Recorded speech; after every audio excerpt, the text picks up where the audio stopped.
This video follows on from part 1 in which I laid out the structure for how to build a powerful team.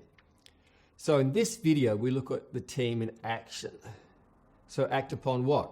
Do what? When? Where? With whom? Why and how? And there has to be meticulous planning, and NLP gives us the tools to do that. So here's a list of some elements of NLP communication tools that would be useful in terms of building a powerful team. Starting with a present state to desired outcome model, personality types, meta programs, meta model, how to focus on the topic of conversation, use of question statements and commands, listening skills, and how to deal with excuses. As always, we start with the present state to desired outcome model, and using questions from the well-formed outcome model, we ask questions, lots of questions. What is the problem that needs to be addressed, if any? And what is the desired outcome? What will the desired outcome specifically look like, sound like, and feel like? When do you want the outcome? Where do you want the outcome? With whom do you want the outcome? Then we get to the why. Why do you want the outcome? Why else do you want the outcome? So you elicit all the reasons why you might want the outcome. This helps build the motivation to take action. Then we get into the how to get the outcome. Do you know what to do? You might not know what to do, but do you know someone else who does?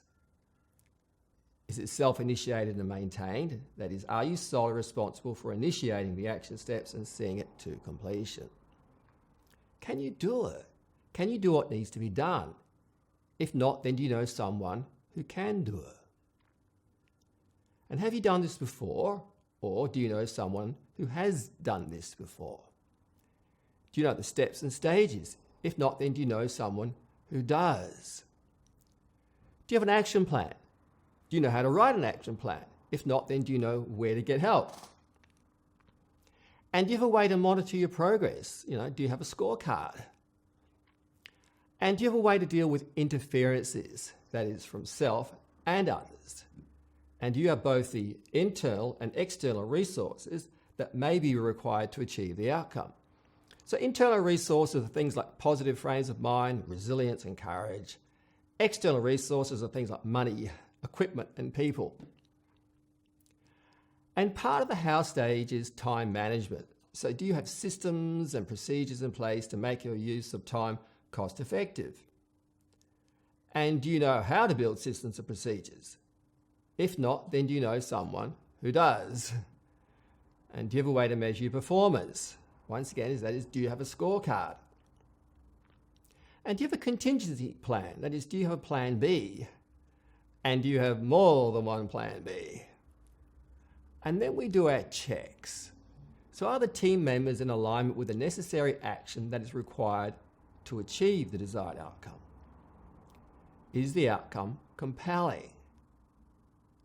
Has a unanimous decision been reached? Have all team members demonstrated a commitment to the desired outcome? And have members accepted accountability for their role? And are team members willing to work as a team? Do team members understand that they need to take care of their teammates? And does each team member have a well-defined role and job description?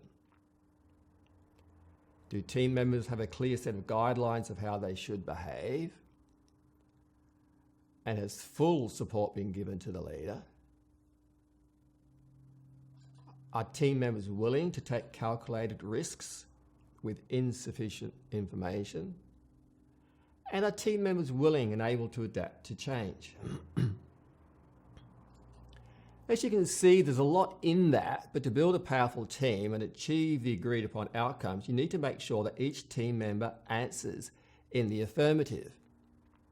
Now, in addition to everything we've covered so far, the members, and especially the team leader, need to understand that everyone's at a different level of development. Each team member will have a different genetics, personal history, set of memories, set of meta programs, values, education, socioeconomic background, aspirations, and spirituality. These all combine to create perceptual filters, and they form the foundation for personality. Each person is also at different levels of self-actualization. And Professor Claire Graves, 2-3 decades ago, he mapped out these 8 values levels. For now, we'd just like to show you the basic headings, and I'm going to use his headings. This is really interesting. So level 1 is survival, which is express self now for survival. And there's not that many people at level 1 in the world. Perhaps a drug addict living on the street with total attention on self could be at level 1. Level 2 is tribal. Sacrifice self now for the tribe, the ancestors, spirits, and the chief. So this is where the group bands together, and there's still quite a lot of people at this level in some parts of the world. And then we get to level 3, egocentric. Express self now and to hell with others. So this is the teenager stage. This is the yobbo, the redneck, and typically those with poor impulse control. And they pay $50 to cash an $800 paycheck on Friday, and they blow it by Monday.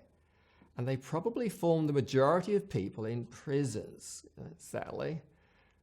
And now, a monarchy would be an example of a level 3 government.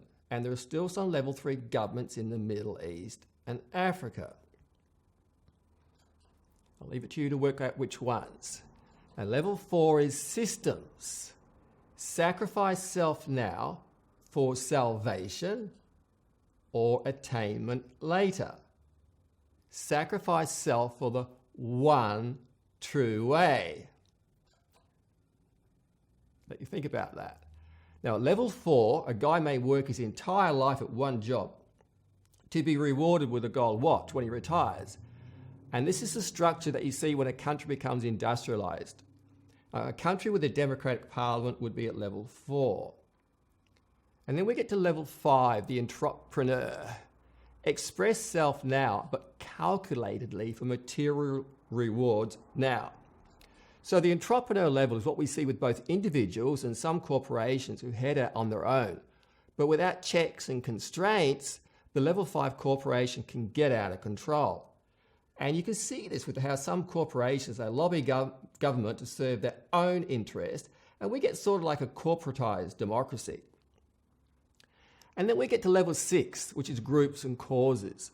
This is sacrifice now for self-actualization, for self and others. So level 6 is about save the whales and protect the environment.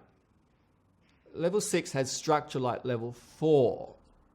So those at level 6 want to regulate out-of-control corporations and protect the environment and bring about some fairness and equality.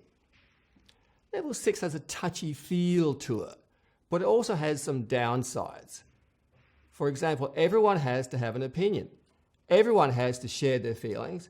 Everyone has to contribute. So it tends to create a bureaucratic sluggishness that is focused on the negative rather than trying to improve upon what works well. Then we get to level 7, existential.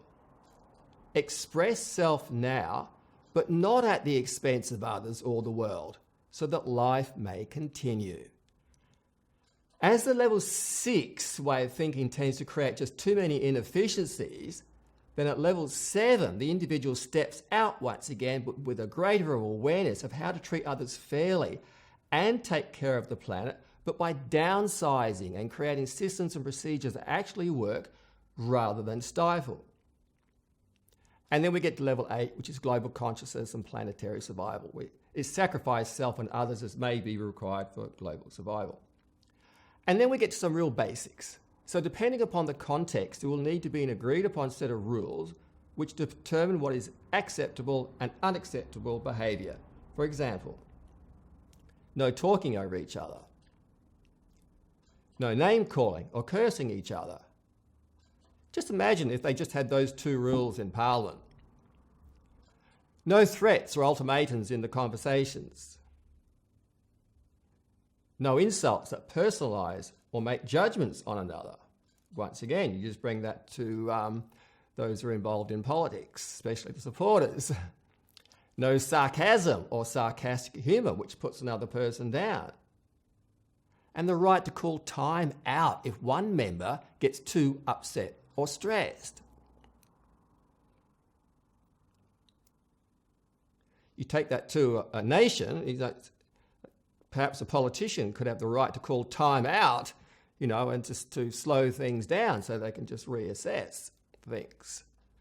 Number 7, the right to ask each other for an explanation of their thinking or conclusion.